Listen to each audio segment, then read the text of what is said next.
and we decided to visit the Mount Ijen on Java.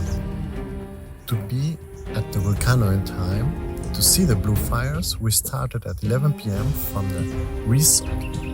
Our guide picked us up in the lobby and welcomed us on this adventure.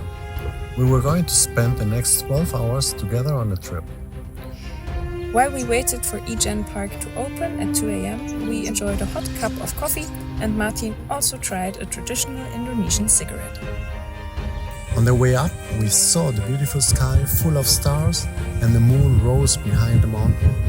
When we arrived at the crater rim, took us to a special spot to see the sunrise and get some amazing photos of the landscape. And at some point, I wished for a taxi as well. We finally arrived back to the gate.